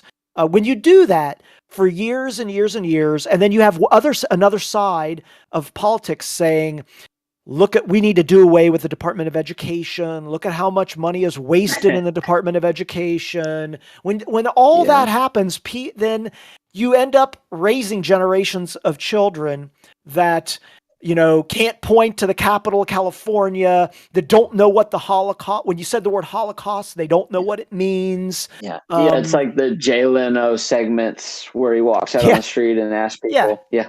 Exactly. Those segments are unbelievable. I'm like, I just it's hard. It begs belief in some of these things that I see, you know. But hey, some of the shit people don't know. I was just to say, Paul of the Raw Unplanned Dance in the chat. Thank you. Yeah. Appreciate that, Paul. Thanks very much for that comment. Yeah, he's a good guy. Yeah, right on. Hey, I got to get out of here, guys. I'm sorry, I got a kid thing, but I just wanted to say I really enjoyed chatting with everybody. Great to chat with you, Zach. Appreciate that. Absolutely. Thank you very much. Thank you very much. Appreciate it. Thanks, John. Thanks, John Boy. Nice chatting with you, man. Yeah, likewise, Jason. Have a good one. Yep. Right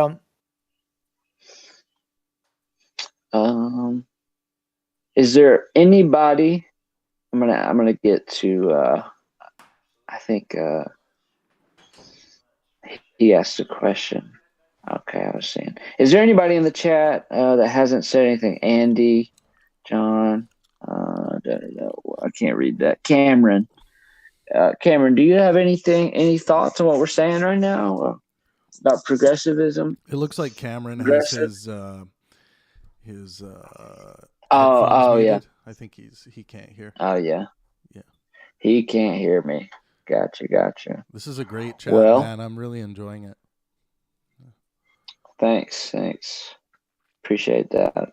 Yeah, I wish there were a few more people, but Yeah, I think sometimes it's not bad. Sometimes I'd rather have a smaller group. I think these more focused chats with less people, like if it happens to turn out that way, I think it's great. Yeah, it was great. Yeah. All right. All right, we'll do 10 more minutes, and then we'll cut it off at 8:00. But let me get to some of these Paul the Raw Unplanned Dances questions. I saw one. Yeah, if not, I could just go back to arguing with Andy over abortion for the rest of the 10 minutes if you want. Yes. Yeah, I mean, that might be a good one to dive into next week, ZMO. Yeah. That's. I'd have to start calling you Mace Starwalk. I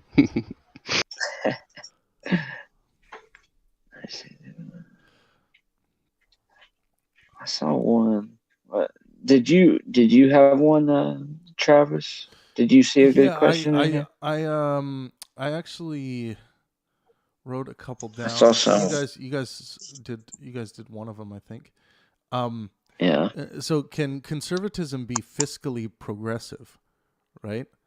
Yeah. Like this is where these terms start getting a little bit strained. It's like it's almost like some people think that like conservatism means like economically the best way, and progressives would have something to say about that, but it's like I think like progressivism in a much broader sense, in a general sense, is going to take into consideration when it's time to be conservative. Like right, like you would hope so. conservatism or progressivism is not like this like blind to the resource management problem of the human endeavor. And I think sometimes it gets painted that way, and I don't like all these isms. Like, there's too many labels out there. They all don't start making sense when you apply them practically to certain decisions. Like someone will be like, "Oh, should we make the progressive decision here or the conservative decision?" And then all of a sudden, you get people who claim to be progressives and conservatives agreeing that, yeah, I mean, we both think that it's better to conserve resources in this case, and then they're agreeing, and then someone's like, "Oh, the conservative point of view won." Well, no, it's like the progressives agreed with what people would consider to be the conservative perspective. So, yeah, these nobody talks about the overlap. They talk about the dissimilarity. Right. Yeah, like they do. They say, okay, this is where, but even there, like at the individual level, like this is why I don't think these general labels apply much at all to the individual. Like individuals shouldn't be going around wearing these things. They should just be addressing these issues. And you're going to find that in a room of 1,000 conservatives, there will be an issue that pops up where there is as much disagreement as there would be if there was 500 conservatives and 500 progressives in the room. I'm not sure if I agree with the last statement. I think, of course, if you look at like a conference that's a socialist conference, for example, they're going to argue about things. They're going to have differences of opinion on how to go on the road, but they're going to agree on the general principles. But if you look at least U.S. politics, I mean, there's a complete stonewall of some ideas. You know what I mean? And there are wedge issues that we tend to think of when we tend to jump to those. Abortion, right? Progressives. If you just look at people who would identify in these groups, they're going to differ on these things. You know, I do agree and appreciate. I'm about to finish it. Yeah, I do agree completely though that these labels can be very problematic if you do not well define them and you're not conscious of situational application, right? So right. And I'm more talking about like the general decisions that almost everyone agrees on. You know, that those are kind of the things I'm talking about. Like if it's like, oh, okay, we're going to by just drilling this small amount of oil in this certain place, you know, all of the funds are going to go directly into the education system to serve X purpose, or even a better one that's more uniting, go towards buying new MRI imaging machines for our country. So you set up something like that. You for the most part, except for a few of the details as to like, okay, how strict should the safety regulations be if we're going to be doing some sea drilling or whatever. There, you know, I think that most people in that situation are going to agree that, okay, and even from the progressive standpoint, it's like, yeah, we can put in, we can take a little bit of risk here to, you know, seek progress. And that's what the conservatives are saying as well in that situation. So I do think that you're right. There are these wedge issues that, like, those are the exciting things that people like to debate about because they believe differently than their interlocutor. But I think those issues are few and far between compared to the general state of affairs for the American politics. And even up in Canada, we're kissing lips even closer. So Canada tends to be very boring for that reason. Yeah. Kissing lips even closer? What does that mean? I mean, like on issues, you know, Canadians are very much like in sync on almost everything. You know, it's really the wedge issues are just like, most people are like, they're just doing that. Like my grandmother, who's conservative, agrees with this side, but then my grandpa, who's also conservative, doesn't agree with her on it. Like, and they think the other side, like Canada is not as much as what people think they know about Canadian politics based on this trucker convoy protest. Yeah. This really, like, this was a very unpopular demonstration. Like, yeah, I've never seen the Conservatives and the Liberals and the NDP and the Green Party and everyone so united on a single issue before in Canada. So you're saying the trucker convoy, once it started going past the first, I'm assuming at the beginning people were like people probably not so squeamish, but once it started locking down the roads day after day, you're saying pretty much everyone was like, okay, yeah, I mean Canada's they mostly can protest, but yeah, Canada's mostly vaccinated, and everyone's a, you know, freedom loving people up to a certain degree. There's of course the law of the land to contend with, but you know, people are you know, you know, it was one of these strange moments in history where the perception by a lot of people from the United States and from other parts of the world was like, whoa, finally some division amongst Canadians on an issue. but yeah, you'll get that impression if you go on Twitter and only get your information from there. But if you look at like the groups, like even amongst truckers themselves, it's like the majority of truckers are like, yeah, okay, they can protest if they want, but I want to keep working. Like I want to get on with shit. And yes, I'm sick and tired of these fucking. This is the Canadian attitude generally. Yeah, I'm sick and tired of these fucking mandates, but fuck, what do you expect us to do? Like just lift the mandates when we like we should maybe wait to see what's going on with this new variant, let the technology catch up, and then we should, you know, open things up. Ask you a question. It seems to me. Oh, go ahead. Yeah. An odd thing may happen, but do you think it's possibly somewhat contingent on like social media algorithms, like group thinking people really quickly and putting them together, locations, organizations, things like that? Well, I think people they have a tendency to make these new tribes. So anytime some kind of social movement starts, especially those that feel like they're very low on their artistic and scientific inspiration meters, and they're looking for something to boost them up. And during a pandemic, you're going to have many people feeling that way compared to how many people normally are not that way.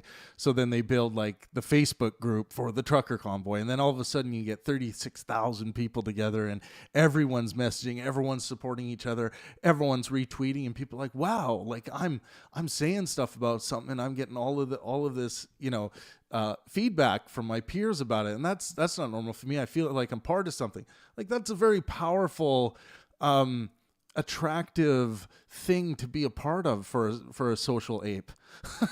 Like, when we have an opportunity to be social after we've been, told for quite some time that we have to be less social than we're accustomed to, that can really be hard on a person. So I think we see some swelling of the ranks and the than we normally see in those more extremist pockets, in those activist pockets.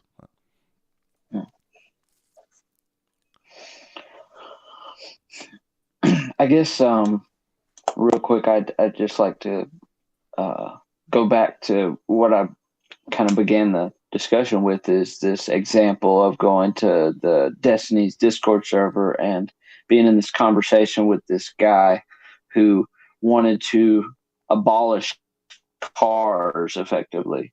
And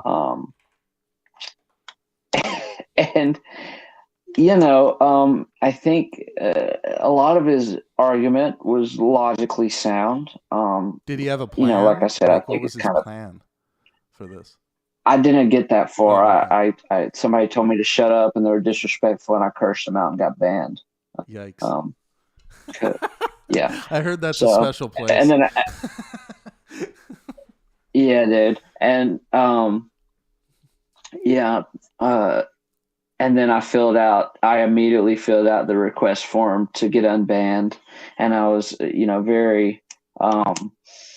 very like sarcastic, like I'm very sorry that I asked for evidence and they told me to shut up, because he said it is 100% a fact that cars have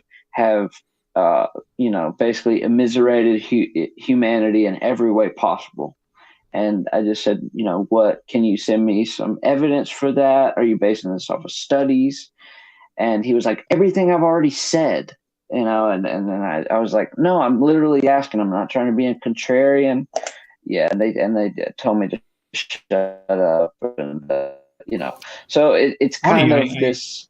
I had the same conversation with the homeless man. That's funny. Yeah, they're not very rare or interesting conversations nowadays. They seem to happen all the time. But it seems to be in certain circles, like if you're not completely 100% on board with all these giant social changes, then you are just a problem. You're just a libertarian, conservative, obstructionist, and you don't have to be dealt with. You don't have to be tolerated. After all, we're the progressives. We are progressing society, and anything you bring up in contradiction to this is an inconvenience at best, and this is that problem, malintent at worst. Yeah, this is that problem. And I'm not saying this is that I've been talking about this. This wave, this interest in throwing people into the stupid pile and just leaving them there and going away and moving on. I don't think people quite realize how much there is to be lost by engaging in that kind of discourse or even way of thinking or giving that level of moral consideration to individuals. Each individual you come across is just like an endless amount of artistic or scientific inspirational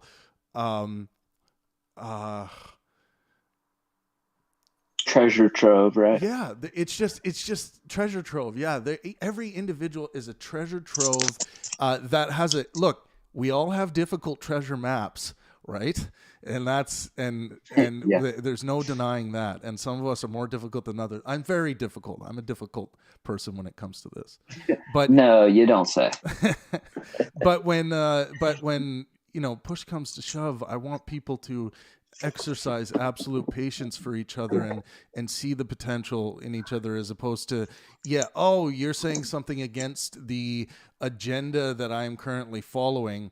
Yeah, I got no time for you. It's like, and the thing was, like, I was actually coming around to his side of the argument. It just sounded rather extreme right when I jump in and I hear, we need to eliminate cars. You know what I mean? It's like, it's not something I've thought about, and real quick, he did have a proposed solution basically to build trains and other forms of transport. And so there was that. But yeah, I mean, I was, totally, I had a few objections, and he answered them, like I said, rather logically. Do I think, I don't know if his plan was to do it in 5 years or in the next, 50, that would have made a big difference. But all I'm saying is, I was totally on board with, listening to him, and, I was just asking for the evidence of what he claimed,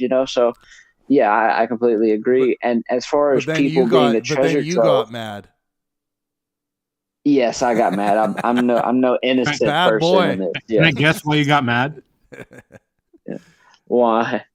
Because you're trying to expand the conversation, and while he may be right, it's still hyperbolic the way he describes it, and it's also a very myopic point of view. While cars may be the problem, it's also a much larger question, much larger issue than just, cars are it and that solves everything. And you wanted to kind of expand that to a good conversation, and it wasn't.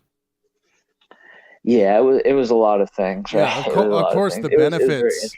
I mean, the benefits outweigh the risk to a level that people get into motor vehicles and they risk their lives. Yeah. To function in this way, right? Because it is so practical. It really does help us maximize pleasure potential, I would say, as we're moving through life. So not that we can't improve on that, but when someone comes to the table and wants to pull out or eliminate a whole thing, and I find vegans do the same thing.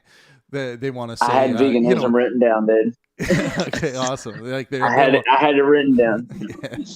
Yeah. Well, and I do like veganism discussions because I do think there's enough things that aren't said in those discussions that I like to bring to the table. But ZMO, yeah. ZMO, next time you get in a conversation with somebody like that, you just ask them one simple question. You say, "Hey, real quick, off topic, I need to know something so I know what's going on. Is the Earth round or flat?" I'm not joking. I use that line. I swear to God. It's funny, but at the same time, sometimes you get that feeling that, okay, you're just down a conspiracy hole and you got to get out of it. Then you're going to run into the sophist that's like, whoa, what do you mean by flat, really? I mean, or what do you mean by a globe? Like, it's not a perfect globe, so it's not really a globe. It's it's like, generally, is the Earth globe shaped? Well, I mean, yeah, I guess I could say that, but why would we, The demons told me to trust NASA. Yeah, exactly. Well, the cool thing is now is that, like, with the amount of commercial, just like leisure flights that people are taking outside the stratosphere, I don't know how high do they go. By the way, I'm not sure, but they, commercial is 20,000 feet. Right. So you get a good, nice look at this.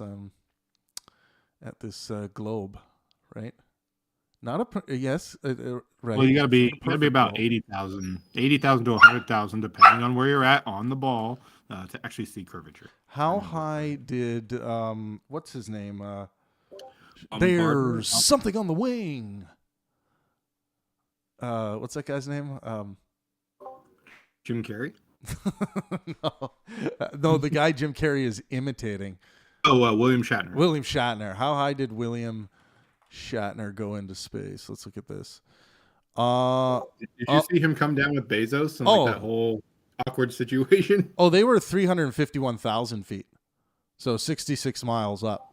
So technically Earth's atmosphere goes all the way to the moon. So people do we classify space with a specific like we use a military, we usually basically run off military terms for what we call space, or like, hey, this is as far as we'll go internationally. But then our atmosphere goes out to the moon. Yeah. Okay. Yeah. But yeah, he definitely got a good look at the globe. That was kind of the only thing I was getting at. Yeah. Sorry about that. Yeah. No worries. ZMO, thank you so much. It looks like you had to run, guys. This was the ZMO show. Andy, thanks for working the chat, man. Good stuff. No problem. I think it's tab. I think it's tab time. Everyone in the YouTube chat, please do join us. Make sure you drop a like if you come across this video later, and it really helps once this video is published. Just drop a comment under it. You'll find it in the video section of the channel, and drop a comment and say how much you enjoyed the ZMO show. Appreciate it a lot. Appreciate ZMO so much, and we'll catch you guys next time. Let art and science inspire.